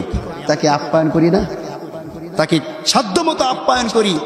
আল্লাহ সুবহানাহু ওয়া তাআলা মসজিদের মধ্যে যারা প্রবেশ করবে, আল্লাহ নবী বলেছেন সে ব্যক্তি আল্লাহর মেহমান হয়ে যায়। তা আপনারা মসজিদে যাওয়ার পরে কোনোদিন কি আল্লাহর তরফ থেকে কোনো কিছু খেয়েছেন? পেয়েছেন? তাহলে এটা কিন্তু আমাদের পাওনা। এটা আমাদের কি পাওনা। তা আল্লাহ পাক রব্বুল আলামিন সবচাইতে শ্রেষ্ঠ ওয়াদা রক্ষাকারী। কথা বলছেন না কেন? আল্লাহ পাক রব্বুল আলামিনের কাছ থেকে মেহমানদারি খেতে হলে তোমাকে আগে জান্নাতে যেতে হবে। আল্লাহ যেহেতু ওয়াদা করেছেন, মসজিদে আসো, তুমি আমার ঘরে মেহমান হয়েছো, আমি তোমাকে মেহমানদারি করাবো। আল্লাহর কসম, মসজিদে আপনি গিয়েছেন, আল্লাহর ঘরে মেহমান হয়েছেন, এই মেহমানদারি আপনার আল্লাহর কাছে পাওনা আছে, অবশ্যই এটা আপনি পাবেন। ঠিক কিনা জোরে বলেন আমার ভাইয়েরা, আমার বন্ধুগণ। শুধু তাই নয়, যদি কোনো বান্দা নামাজের মধ্যে দাঁড়িয়ে যায়, নামাজে দাঁড়াবার পরে সে ব্যক্তি সরাসরি আল্লাহ পাক রব্বুল আলামিনের সাথে কথা বলা শুরু করে দেয়। কোন সুবহানাল্লাহ। আল্লাহ নবী বলেন, কোন বান্দা যখন নামাজে দাঁড়িয়ে পড়ে আলহামদুলিল্লাহি রাব্বিল আলামিন, আল্লাহ পাক আসমান থেকে জবাব দেয়, হামিদানি আবদি। সুবহানাল্লাহ পড়েন। কোন বান্দা যখন পড়ে আর রহমানির রহিম, আল্লাহ পাক বলে আসনা আলাইহি আবদি। কোন বান্দা যখন পড়ে মালিকি ইয়াউমিদ্দিন, আল্লাহ তার কথার জবাব দিয়ে বলে মাজ্জাদানি আবদি। সুবহানাল্লাহ। ওই বান্দার সাথে আল্লাহ কথা বলে। আরে আমরা যদি বাংলাদেশের কেউ রাজা হয়, কেউ যদি এমপি হয়, মন্ত্রী হয়, তার সাথে 1 মিনিট যদি একটু ফোনে মাঝে মাঝে আসতো, 1 মিনিটের একটা কল আসতো না? কদিন আগে দেখতেন না, 1 মিনিটের ফোন আসতো, হ্যালো আমি শেখ হাসিনা বলছি। কথা বলছেন না কেন? একজন আমার পাশে একদিন দাঁড়িয়ে, হ্যাঁ জি জি ম্যাডাম, হ্যাঁ বলেন বলেন ম্যাডাম, জি ম্যাডাম। আরে সে কি আনন্দ! আমি কি ব্যাপারে, এই লোকটি এমন করছে কেন? একটু পরে দেখে যে কল কেটে গিয়েছে। আরে শেখ হাসিনা আমার ফোন দিয়েছিল রে, ফোনটা কেটে গিয়েছে, কেটে গেল লাইন। সে যে কি আফসোস করা করছে তার হিসেব নাই। আমি বললাম যে মিয়া এটা সফটওয়্যার দিয়ে করেছে, এটা সত্যি সত্যি কল না। ও আচ্ছা, কথা বলেন, সফটওয়্যার দিয়া 1 মিনিটের ফোন কল পর পর আপনি খুশিতে নাচতে নাচতে পাগল হয়ে যান, কিন্তু নামাজের মধ্যে দাঁড়ালে স্বয়ং আল্লাহ পাক রব্বুল আলামিন তোমার সাথে কথা বলে, এই চিন্তা একবারও মনের মধ্যে আসে না। নামাজ পড়ে যে আনন্দিত না হতে পারে, নামাজ পড়ে যে আল্লাহর সাথে কথা বলার আনন্দ না পায়, সে ব্যক্তি নামাজ সঠিক হয় না, ঠিক কিনা? ও নামাজে দাঁড়িয়ে চিন্তা করে যে গল্প অর্ধেক বাকি আছে, পরে গিয়ে করবো, এই কথাটা বলতে মনে নেই, ঠিক কিনা? আমার ভাইরা শুধু তাই নয়, আল্লাহ নবী বলেন, যখন সে বলে ইয়াকা না'বুদু, আমরা কেবলমাত্র তোমার ইবাদত করি, ইয়াকা কেবলমাত্র না'বুদু, তোমার ইবাদত করছি এবং কিয়ামত পর্যন্ত করব, ওয়া ইয়াকা কেবলমাত্র নাস্তাঈন, তোমার কাছে সাহায্য চাচ্ছি এবং চাইব। নামাজের মধ্যে আল্লাহর সামনে দাঁড়িয়ে বলছি, নামাজেও যেমন তোমার ইবাদত করি, নামাজের বাইরেও তোমারই ইবাদত করি।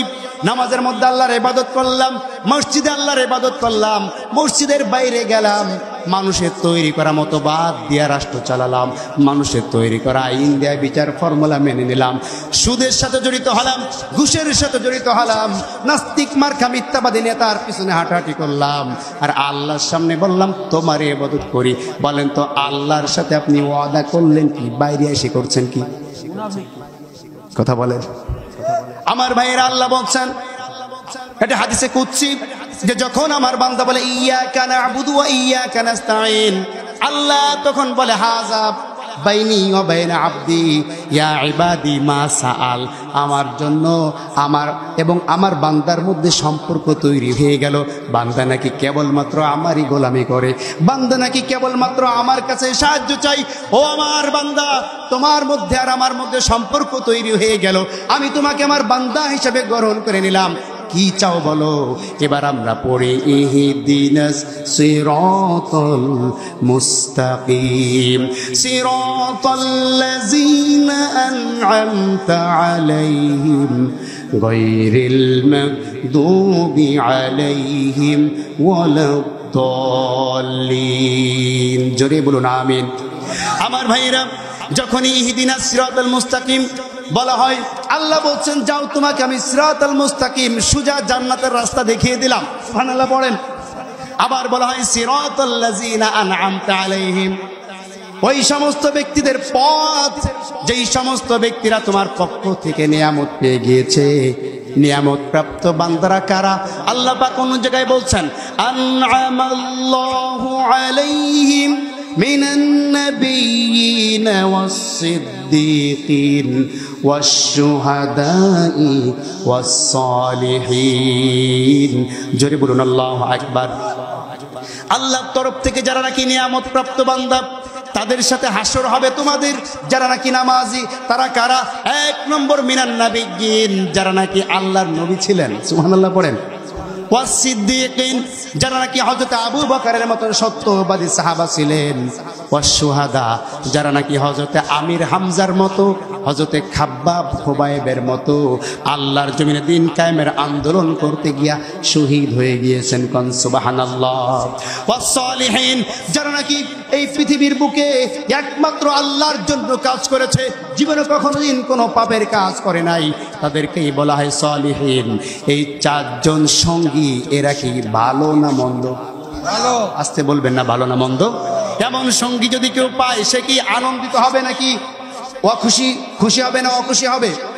আল্লাহ নিজেই বলছেন এই 4 ধরনের সঙ্গী যারা পেয়ে যাবে, ওয়া হাসুনা উলাইকা রাফিকা।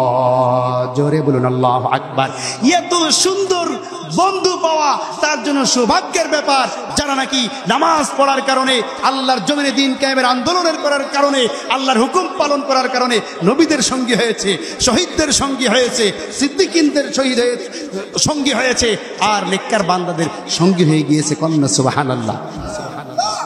পাশাপাশি আল্লাহর নবী বলেন, যারা নাকি নামাজ না পড়বে, ইচ্ছাকৃতভাবেই যদি কোনো ব্যক্তি নামাজ ছেড়ে দেয়, এ ব্যক্তির হাসর হবে ফেরাউন, নমরুদ, হামান, কারুনদের সাথে। বলি নাউজুবিল্লাহ।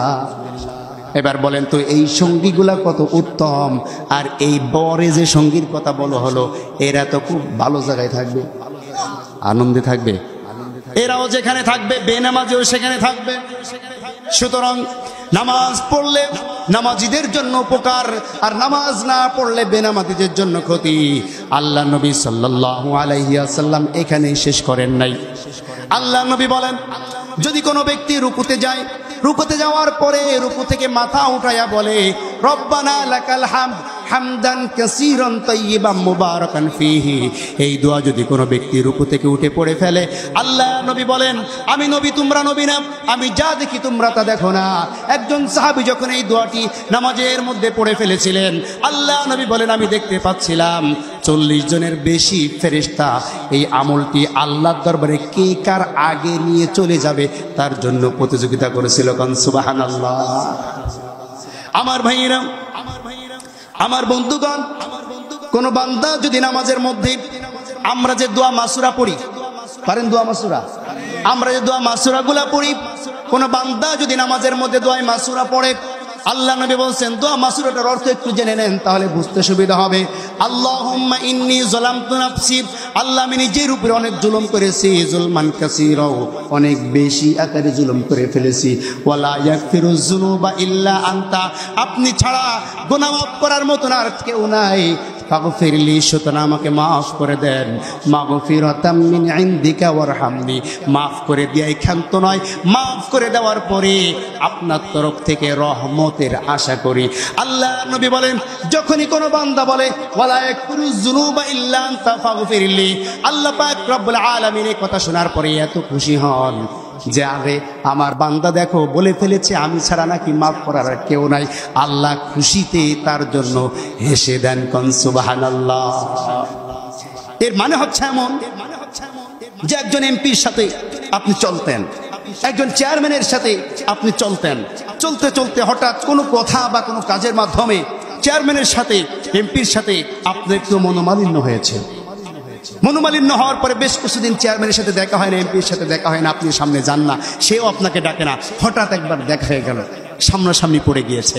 পড়ে যাওয়ার পরে গিয়া বলছে, এমপি সাহেব আমার না ভুল হয়ে গিয়েছে। এমপি সাহেব বলে, আরে আরে তুই তো আমারই দলের লোক, আরে থাক না, বাদ দে না, যা হয়েছে হয়েছে, বাদ দে, আরে আয় আমার বুকে চলে আয়। সুবহানাল্লাহ পড়েন।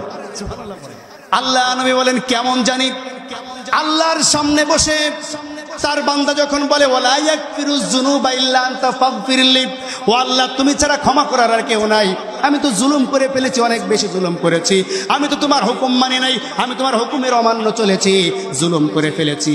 মাগফিরাতাম মিন ইনদিকা ওয়ারহামনি, আল্লাহ খুশি হয়ে যায়, খুশি হয়ে বলে, আহ আরে বান্দা থাক না, আরে যা বান্দা আমি তোকে মাফ করে দিলাম, বান্দা তোকে মাফ করে দিলাম। কন্যা সুবহানাল্লাহ। আমার ভাইরা, যদি আপনি নামাজই না পড়েন আল্লাহর সাথে এই মজা পাবেন কেমনে? ঠিক কিনা জেনে বলেন। আমার ভাইরা, আমার বন্ধুগণ, আপনি নামাজ শেষ করলেন, ডাইনে বামে সালাম ফিরালেন, সালাম ফিরাবার পরে আল্লাহ নবী বলেন, যদি কোনো ব্যক্তি ডাইনে এবং বামে সালাম ফিরানোর পরে একবার পরে আস্তাগফিরুল্লাহ, কি বলবে? আস্তাগফিরুল্লাহ 33 বার সুবহানাল্লাহ, 33 বার আলহামদুলিল্লাহ, 34 বার আল্লাহু আকবার যদি কোনো বান্দা পড়ে, সাগরের ফেনা পরিমাণও যদি তার গুনাহ হয়ে থাকে, আল্লাহ পাক রব্বুল আলামিন তার গুনাহগুলোকে মাফ করে দেন। কোন সুবহানাল্লাহ। গুনাহ কেমনে মাফ করবে? আমার ভাইরা, খুব ভালো করে বুঝতে হবে। আল্লাহ নবী বলেন, যদি কোনো বান্দা নামাজ শেষ করল, সালাম ফিরাবার পরে আয়াতুল কুরসি পাঠ করে, কি পাঠ করে? আয়াতুল কুরসি যদি কোনো বান্দা পাঠ করে, 5 ওয়াক্ত নামাজের পরে যদি কেউ আয়াতুল কুরসি পড়ে, এই ব্যক্তির জন্য জান্নাত ওয়াজিব হয়ে যায়, এই ব্যক্তি জান্নাতের মধ্যে প্রবেশ করে ফেলে। কোন সুবহানাল্লাহ। সাহাবায়ে কেরাম বলছেন, ইয়া রাসূলুল্লাহ, এত জান্নাতের মধ্যে প্রবেশ করেছে কেমনে? তো এখনো দুনিয়ায় ঘোরাঘুরি করে। বলছে, বেঁচে আছে তাই জান্নাতে যায় না, মরার সাথে সাথে সে ব্যক্তি জান্নাতে প্রবেশ করবে। তার কারণ 5 ওয়াক্ত নামাজের পরে যদি কেউ আয়াতুল কুরসি পড়ে, আয়াতুল কুরসি পড়ার সাথে সাথে মৃত্যু ছাড়া জান্নাতের মধ্যে তার আর কোনো বাধা থাকে না। কন্যা সুবহানাল্লাহ। 5 ওয়াক্ত নামাজের পরে কি পড়বেন? আয়াতুল কুরসি পড়বেন তো ইনশাআল্লাহ? পারেন, সবাই পারেন? একটু পড়েন তো আমার সাথে। আল্লাহু লা ইলাহা إلا هو الحي القيوم لا تأخذه سنة ولا نوم له ما في السماوات وما في الأرض من ذا الذي يشفع عنده إلا بإذنه يعلم ما بين أيديهم وما خلفهم ولا يحيطون بشيء من علمه إلا بما شاء وسع كرسيه السماوات والأرض ولا يؤوده حفظهما وهو العلي العظيم জোরে বলুন আল্লাহু আকবার আমার ভাইরা আয়াতুল কুরসি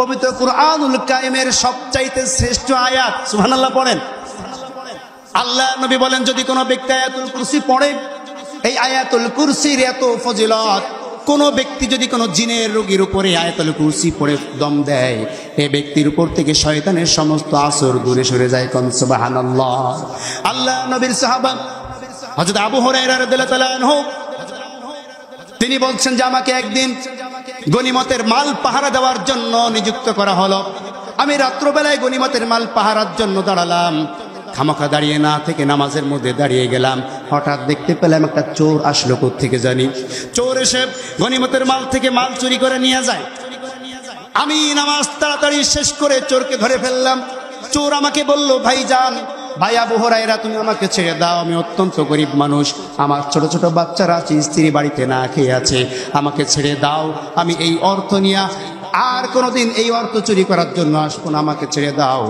আবু হুরায়রা বলছেন আমার মায়া লাগলো আমি ছেড়ে দিলাম সকালবেলায় ফজরের পরে আল্লাহ নবী বলে আবু হুরায়রা তোমার চোর কই সুবহানাল্লাহ পড়েন আবু হুরায়রা তোমার চোর কই আবু হুরায়রা আশ্চর্য ব্যাপারটা কি রাত্রে বাইতুল মালের ঘরের মধ্যে আমার সাথে কাহিনী হইল আল্লাহ নবী চোরের কথা জানলো কেমন সুবহানাল্লাহ বললেন না আমার ভাইয়েরা আবু হুরায়রা বলছেন ইয়া রাসূলুল্লাহ চোর আমি ঠিকই ধরেছিলাম কিন্তু চোর আমাকে কাকুতি মিনতি করেছে অনেক অনুনয় বিনয় করেছে আল্লাহ নবী সাহাবারা অনেক কোমল হৃদয়ের মানুষ ঠিক কিনা জোরে বলেন ছেড়ে দিলেন আল্লাহ নবী বলেন আবু হুরায়রা আগামীকাল এই চোর আবার আসবে আবু হুরায়রা পরের দিন আবার নামাজে দাঁড়িয়েছেন ঠিক ওই চোর আবার চলে এসেছে আসার পরে আবু হুরায়রা আবারও নামাজ তাড়াতাড়ি শেষ করে চোরকে ধরে ফেলেছে চোর আগের দিনের চাইতে এদিন আরো বেশি কাকুতি মিনতি শুরু করে দিল কান্নাকাটি শুরু করে দিল আবু হুরায়রার মায়া হলো আবারও ছেড়ে দিলেন পরের দিন সকালে আবারও আল্লাহ নবী বলছেন আবু হুরায়রা চোর কই আবু হুরায়রা বলছেন ইয়া রাসূলুল্লাহ চোর ঠিকই ধরেছিলাম আগের দিনের চাইতে আরো বেশি কাকুতি মিনতি করেছে আমার মায়া লেগেছে ছেড়ে দিয়েছি আল্লাহ নবী বলে আবারও আসবে কি বলছেন আবারও আসবে এবার আবু হুরায়রা খুব রাগান্বিত অবস্থায় নামাজে দাঁড়িয়েছেন দাঁড়াবার পরে দেখছেন ঠিকই চোর আবার এসেছেন এবার আবু হুরায়রা তাড়াতাড়ি সালাম ফেরাবার পরে চোরকে বেঁধে দড়ি দিয়ে খুঁটির সাথে বেঁধে রেখে বলছে বেটা তুই আজকে যতই কান্নাকাটি করিস তোকে আজকে ছাড়বো না কারণ তুই পরপর 3 দিন আমার নামাজ নষ্ট করতে এসেছিস তোকে আমি ছাড়বো না এবার ওই চোর বলছে আবু হুরায়রা ছেড়ে দাও যদি তুমি আমাকে ছেড়ে দাও তোমাকে আমি একটা জিনিস শিখাবো বলে বেটা চোর আবার কয় কি হ্যাঁ আসছে চুরি করতে হবে নাকি আমার শিখাবে কি শিখাবি বল বলছে আবু হুরায়রা তুমি কি আয়াতুল কুরসি পারো পারি মানে তা পরও দিনই পড়ছে তো তুমি কি এর ফজিলত জানো তা তো জানি না তুমি যদি আমাকে ছেড়ে দাও আমি তোমাকে আয়াতুল কুরসির ফজিলত শিক্ষা দেব কোন সুবহানাল্লাহ সাহাবায়ে কেরাম ছিলেন ইলমের পাগল ঠিক কি না তলাবুল ইলম যাকে বলা হয় তার নমুনা ছিলেন সাহাবায়ে কেরাম তলাবুল ইলমি ফরিদাতুন আলা কুল্লি মুসলিমিন ওয়া মুসলিমা তলাবুল ইলমি অর্থাৎ দ্বীনের ইলম অন্বেষণ করা খুঁজে বেড়ানো দ্বীনের ইলম খুঁজতে হবে ইলম আপনার কাছে আসবে না কিন্তু আমরা কপাল পোড়া মুসলমান দ্বীনের ইলম বাড়ির কাছে চলে এসেছে বাড়ির পাশে দ্বীনের ইলমের কথা হয় আর উনি হয় দোকানে গল্প করে না হয় সাত দোকানে আড্ডাবাজি করে তা না হয় বাড়ি বসে টিভি দেখে কথা বলছেন না কেন আবার মুসলমান আল্লাহর নবীর উম্মত ঠিক কিনা আমার ভাইয়েরা, দিনে এলেম তলব করা প্রত্যেক মুসলমানের উপর ফরজ। সাহাবায়ে কেরামদের মধ্যে এই এলেম অন্বেষণ করার আকুতি ছিল। এই কারণে যখনই বলেছে আয়াতুল কুরসির ফজিলত আমি তোমাকে শিখিয়ে দিব, এবার আবু হুরায়রা বলছেন, ঠিক আছে যদি শিখিয়ে দাও অবশ্যই ছেড়ে দিব। তুমি মনে রাখবে আমি আল্লাহর নবী সাহাবা, আমার ওয়াদা ভঙ্গ হয় না। কিন্তু তুমি চোরকে বিশ্বাস নাই, আগে ছাড়বো না, শিখাবে তারপরে ছাড়বো। কোন সুবহানাল্লাহ। আগে শিখাও তারপরে ছাড়বো। তো তুমি চোর, এমনি তো চুরি করে খাও, ছেড়ে দেওয়ার পরে যদি দৌড় দাও না শিখাইয়া তোমার পাবো কই? ঠিক কিনা আমার ভাইরা? এবার আবু হুরায়রা কে বলছে, শোনো আবু হুরায়রা, এই যে আয়াতুল কুরসি, এটা যদি কোনো ব্যক্তি, কোনো বান্দা, কোন নবীর উম্মত সকালবেলায় ভোরবেলায় আয়াতুল কুরসি পড়ে, সারাদিন কোনো জিন কোনো শয়তান তার কোনো ক্ষতি করতে পারবে না। কান সুবহানাল্লাহ। কোনো বান্দা যদি মাগরিবের পর অর্থাৎ সন্ধ্যার সময় আয়াতুল কুরসি পড়ে ফেলে, কোনো জিন কোনো শয়তান সারা রাত তার কোনো ক্ষতি করতে পারবে না। কান সুবহানাল্লাহ। একথা শোনার সঙ্গে সঙ্গে ওই চোরকে আবু হুরায়রা ছেড়ে দিলেন। ছেড়ে দেওয়ার পরে আল্লাহ নবী পরের দিন বলছে, আবু হুরায়রা চোর কই? আবু হুরায়রা বলছেন, ইয়া রাসূলুল্লাহ, এই কাহিনী ঘটেছে, চোর তো আমাকে আয়াতুল কুরসির ফজিলত শিখিয়েছে। কোন সুবহানাল্লাহ। আল্লাহ নবী বলছেন, চোর তোমাকে যে ফজিলত শিখিয়েছে এটা সত্য, যদিও সে মিথ্যাবাদী। এই যে আয়াতুল কুরসির যে ফজিলত, এটা আসলেই ফজিলত হয়েছে, এটা হাদিস হয়েছে কখন? আল্লাহ নবী যখন সমর্থন করেছেন। ঠিক কিনা আমার ভাইয়েরা? আল্লাহ নবী বলছেন, আবু হুরায়রা তুমি কি জানো নাকি এই 3 দিন তুমি কার সাথে কথা বলেছো? আবু হুরায়রা বলছে, তা তো জানি না। আল্লাহ নবী বলছেন, ওটা ছিল মিস্টার ইবলিস। ইবলিসের কাজ হচ্ছে মানুষ যখন নামাজে দাঁড়ায় তখন তার নামাজ কেমনে নষ্ট করা চায়, ওইটাই হচ্ছে তার মূল উদ্দেশ্য। ঠিক কিনা জোরে বলেন? আমরা যখন নামাজে দাঁড়াই খেয়াল করে দেখবেন, আমার বয়স মনে করেন যে 40 বা 50, আপনার বয়স মনে করেন 70 বা 80 বছর বয়স। নামাজে দাঁড়িয়েছেন, 10 বছরের একটা চুরির ঘটনা আপনার মনে পড়ে গিয়েছে।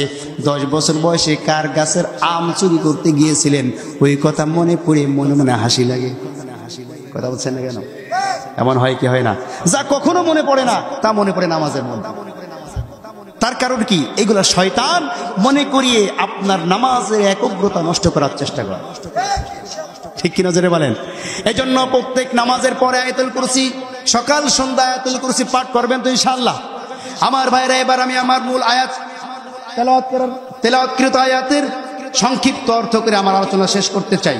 আল্লাহ পাক রব্বুল আলামিন বলছেন, উতলু মা উহিয়া ইলাইকা মিনাল কিতাবি ওয়া আকিমিস সালাহ ইন্নাস সালাতা তানহা আনিল ফাহশাই ওয়াল মুনকার। জোরে বলুন আল্লাহু আকবার। ওলামায়ে কেরাম আছেন এখানে, সবে আমার চাইতে অনেক বেশি জ্ঞানী, বিচক্ষণ। আমার ভাইরা খুব ভালো করে একটু বোঝার চেষ্টা করেন, আয়াতের দিকে লক্ষ্য করেন। আল্লাহ পাক আল্লাহর নবীকে ডাক দেয়া বলছেন, নবী শেষে একটা কথা আমি বলেছি, ইন্নাস সালাতা তানহা আনিল ফাহশাই ওয়াল মুনকার। নিশ্চয়ই নামাজ মানুষকে বেহায়াপনা, অশ্লীলতা, অন্যায় কাজ থেকে ফিরিয়ে রাখবে। ঠিক কিনা? কিন্তু আমাদের সমাজে অনেক নামাজি আছে, নামাজও পড়ে সুদও খায়। কথা বলছেন না কেন? অনেক নামাজি আছে, নামাজ পড়ে জিনাও করে, নামাজ পড়ে বউকে পর্দায় রাখে না, মেয়েদেরকে পর্দায় রাখে না, নামাজ পড়ে হারাম উপার্জন করে, নামাজ পড়ে অন্যায় ছাড়তে পারে না। আমার ভাইরা, তাহলে বলেন তো আল্লাহর কথা সত্য নাকি অসত্য? সত্য। 100 বলেন, 100% সত্য। কিন্তু কেন আমাদের নামাজি অথচ অন্যায় ছাড়তে পারে না? তার মূল কথা হচ্ছে আয়াতের প্রথমে একটু বোঝার চেষ্টা করেন। আল্লাহ নবী বলছেন, উতলু মা উহিয়া ইলাইকা মিনাল কিতাব। আল্লাহ তার নবীকে ডাক দেয়া বলছেন, নবী উতলু মা উহিয়া ইলাইকা, তোমার উপরে যেই ওহী নাজিল হয়, যেই কিতাব নাজিল হয়েছে, এই কিতাব থেকে আগে মানুষকে তুমি তেলাওয়াত করে শোনাও। ভালো করে বুঝেন কথাটা। আগে মানুষকে কি করতে হবে? জানাইতে হবে আল্লাহ নবীকে আল্লাহ এই পৃথিবীতে 5টি দায়িত্ব দিয়ে পাঠিয়েছিলেন। কয়টি দায়িত্ব? আসতে বলবে না, কয়টি দায়িত্ব? 5টি দায়িত্ব দিয়ে পাঠিয়েছিলেন। আল্লাহ বলছেন, কামা أرسلنا فيكم رسولا منكم يتلو عليكم آياتنا ويزكيكم ويعلمكم الكتاب والحكمة ويعلمكم ما لم تكونوا تعلمون جربوا الله أكبر كما أرسلنا فيكم رسولا منكم পাঁচটি দায়িত্ব দিয়ে তোমাদের মধ্যে আমি আমার নবী প্রেরণ করেছি। এক নম্বর দায়িত্ব হচ্ছে ইয়াতলু আলাইকুম আয়াতিনা, এক নম্বর দায়িত্ব তার উপরে যে আয়াত নাজিল হয় সেগুলা তেলাওয়াত করে শোনাইতে হবে। আল্লাহর নবীর কাজ হচ্ছে তেলাওয়াত করে শোনানো, আর নবীর উম্মতের দায়িত্ব কি? শোনা। ভালো করে বুঝবেন, আল্লাহর নবীর কাজ হচ্ছে তেলাওয়াত করে শোনানো, আর আমাদের কাজ হচ্ছে সেই আয়াত শোনা। ঠিক কিনা? তাহলে যেখানে যেখানে মাহফিলের আয়োজন হয়, যেখানে যেখানে কোরআনের আয়োজন হয়, সেখানে যাওয়া আপনার আমার জন্য ওয়াজিব। কথা বলছেন না কেন? আমাদেরকে শুনতে হবে, এক নম্বর দায়িত্ব। দুই নম্বর আল্লাহর দায়িত্ব ছিল ওয়ায়ুযাক্কিকুম, আমাদেরকে পবিত্র করা, দুনিয়ার অন্যায় থেকে পবিত্র করতে হবে, মিথ্যা থেকে পবিত্র করা, হারাম থেকে পবিত্র করা, বেহায়া বেপরদা থেকে আমাদেরকে পবিত্র করা। অর্থাৎ দুনিয়ার যত কালো আছে, অন্ধকার আছে, যত অন্যায় আছে, এই অন্যায় থেকে আমাদেরকে ফেরানোর দায়িত্ব আল্লাহর নবীর। কোন সুবহানাল্লাহ। আমার ভাইরা, তিন নম্বর আল্লাহ নবীর দায়িত্ব ওয়ায়ুআল্লিমুকুমুল কিতাব, মানুষদেরকে কিতাব শিক্ষা দেওয়া, মানুষদেরকে ইলম শিক্ষা দেওয়া, কিতাবের ইলম শিক্ষা দেওয়া। কিভাবে নামাজ পড়তে হবে, কিভাবে রুকু দিতে হবে, কিভাবে সিজদা দিতে হবে, রুকুতে গিয়ে কি পড়তে হবে, সিজদায় গিয়ে কি পড়তে হবে, দুই সিজদার মাঝখানে কি পড়তে হবে, নামাজের অর্থটা কি, সূরা ফাতিহার অর্থটা কি, আত্তাহিয়াতুর অর্থটা কি, দোয়া মাসুরার অর্থটা কি, দোয়া কুনুতের অর্থটা কি, সানা পড়ছি সানার অর্থটা কি, এইগুলা আগে শিখাইতে হবে। আসতে বলবেন না, ঠিক কিনা? আমার ভাইয়েরা, এরপর আল্লাহ বলছেন ওয়ায়ুআল্লিমুকুমুল কিতাবা, চার নম্বর হচ্ছে ওয়াল হিকমা। চার নম্বর কি? ওয়াল হিকমা। হিকমাত শব্দের অর্থ কি বলেন তো দেখি? আমাদের সমাজে হিকমাত শব্দের অপব্যাখ্যা করা হয়, ঠিক কিনা? একজন ইমাম সাহেব, আমি কোন ইমাম সাহেবকে খাটো করার জন্য বলছি না, ওলামায়ে কেরামের পায়ে হাত রেখে বলি, ভুল বুঝবেন না, বোঝানোর জন্য বলছি। কোন মসজিদে মনে করেন যে এক ইমাম সাহেব 10 বছর যাবত চাকরি করে। কত বছর?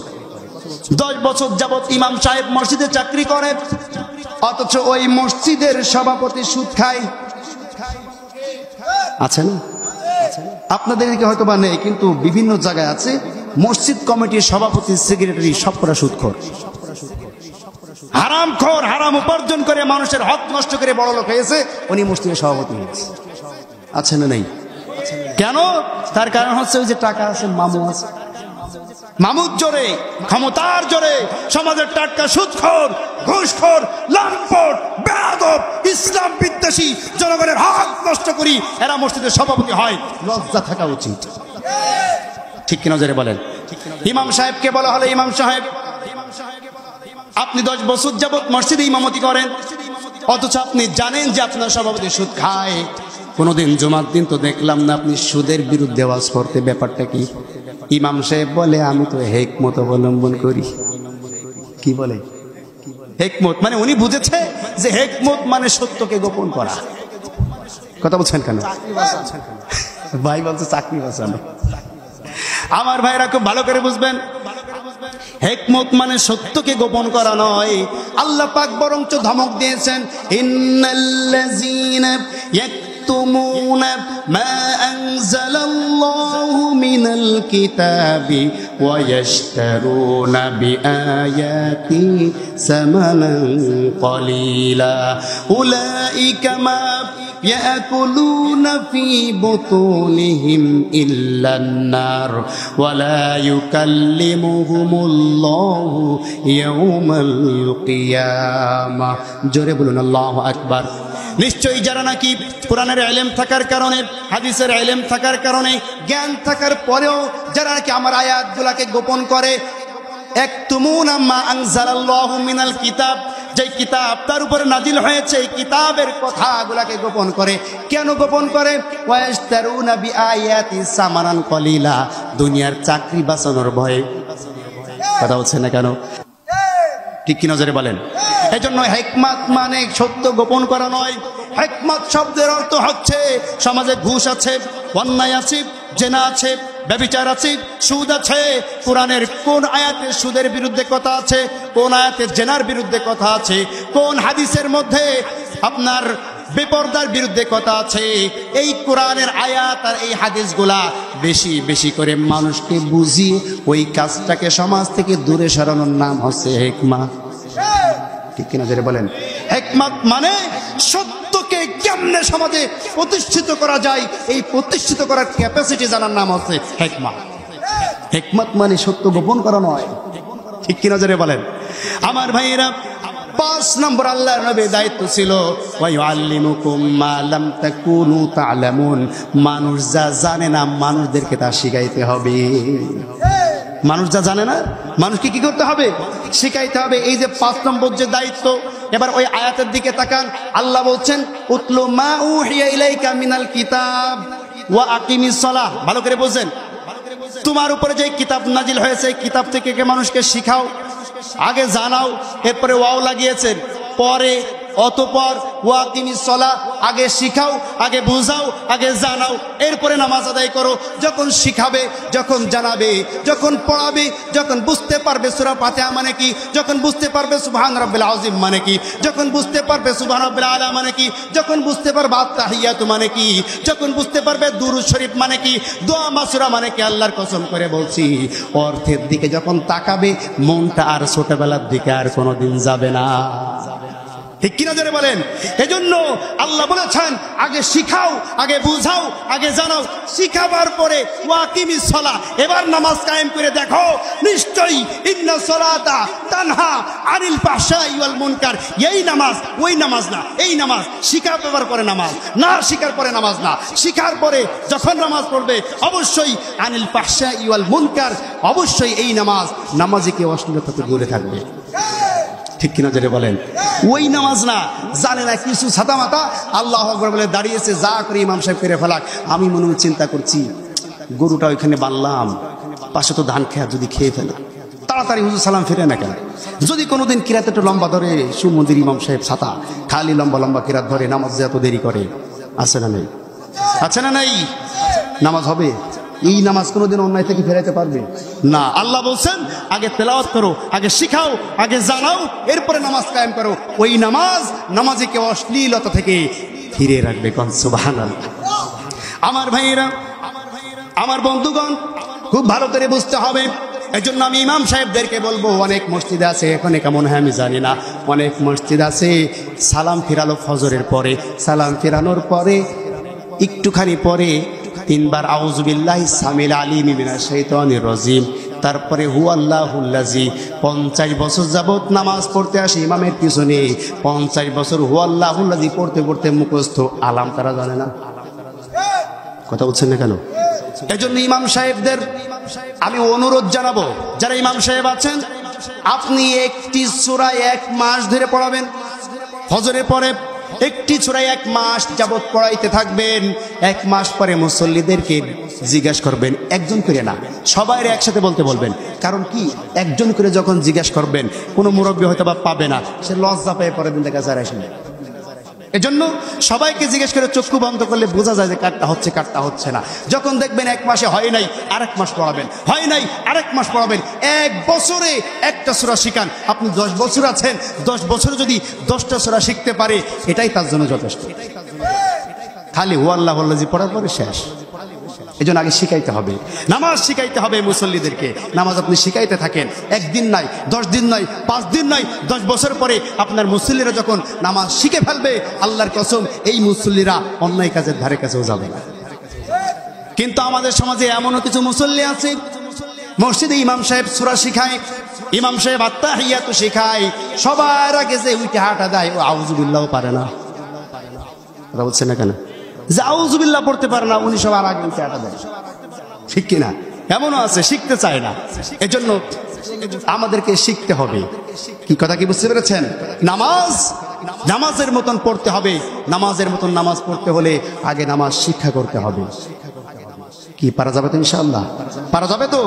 আল্লাহ সুবহানাহু ওয়া তাআলা আমাদের প্রত্যেককে 5 ওয়াক্ত নামাজ সঠিকভাবে শিখে সঠিকভাবে 5 ওয়াক্ত নামাজ জামাতে পড়ার তৌফিক দান করুন। আমরা সকলে বলে আমিন। এতক্ষণ পর্যন্ত আপনাদেরকে কষ্ট দিয়ে যে আলোচনাগুলো করলাম, আল্লাহ পাক রব্বুল আলামিন আমি গুনাহগারকে আগে আমল করার তৌফিক দান করেন, আমিন। আপনারা যারা শ্রবণ করেছেন, আল্লাহ আপনাদেরকেও আমল করার জন্য তৌফিক দান করেন, বলেন আমিন। যদি আমার আলোচনায় কোনো ভুল ত্রুটি ধরতে পারেন, আমার নাম্বার মোবাইলে দেওয়া আছে, ইউটিউবে ফোন করে বলবেন যে ছোট ভাই বা বাবাজি তোমার এই কথাটা ভুল হয়েছিল, আমি সংশোধন হয়ে আপনার জন্য দোয়া করবো ইনশাআল্লাহ। কি কথা কি বুঝতে পেরেছেন? সঠিক যদি হয়ে থাকে, কোরআন হাদিসের কথা যদি হয়ে থাকে, মানা যাবে তো ইনশাআল্লাহ? মানবেন তো ইনশাআল্লাহ? আপনারা কি চান এই জমিনটা আল্লাহর কোরআন দিয়ে চলুক? কারা কারা চান? হাত তুলে আল্লাহকে দেখান। লিল্লাহি তাকবীর। আল কোরআনের আলো, আল হাদিসের আলো, তোমার নেতা আমার নেতা। লিল্লাহি তাকবীর। হাত নামান ভাইরা আমার। সামনে এমনও দিন আসতে পারে ইসলাম টিকিয়ে রাখার জন্য মুগ্ধের মতো, আবু সাইদের মতো আপনাকে আমাকেও ময়দানে রক্ত ঝরাইতে হতে পারে। এই ডাক যদি আসে, সকলে ময়দানে থাকবেন তো ইনশাআল্লাহ? সকলকে ময়দানে থাকতে হবে। আল্লাহর জমিনে দিন কায়েম হবেই হবে ইনশাআল্লাহ। বিশ্বাস হয়? এই জমিনে যে দিন কায়েম হবে বিশ্বাস হয়? 100 বছর পরও যদি দিন কায়েম হয়ে যায়, আর আপনি যদি এই দিন কায়েমের আন্দোলনের সাথে থাকতে পারেন, 100 বছর পরে যে দিন কায়েমটা হবে, সেই সব যারা পাবে, আপনি ওই সবের একটা অংশ পেয়ে যাবেন। আপনিও সেই সৈনিকদের অধিকারী হয়ে যাবেন। সুবহানাল্লাহ পড়েন। তবে এই জমিনে দিন কায়েম হবেই হবে। হয়তোবা আপনি আমি তার সাথে থাকবো, অথবা বাতিল হয়ে যাবো, কিন্তু আল্লাহর দিন আল্লাহ জমিনে কায়েম করেই ছাড়বেন। ঠিক কিনা? আল্লাহ পাক রব্বুল আলামিন আমাদের প্রত্যেককে আল্লাহর জমিনে দিন কায়েমের আন্দোলনে শামিল হওয়ার তৌফিক দান করেন।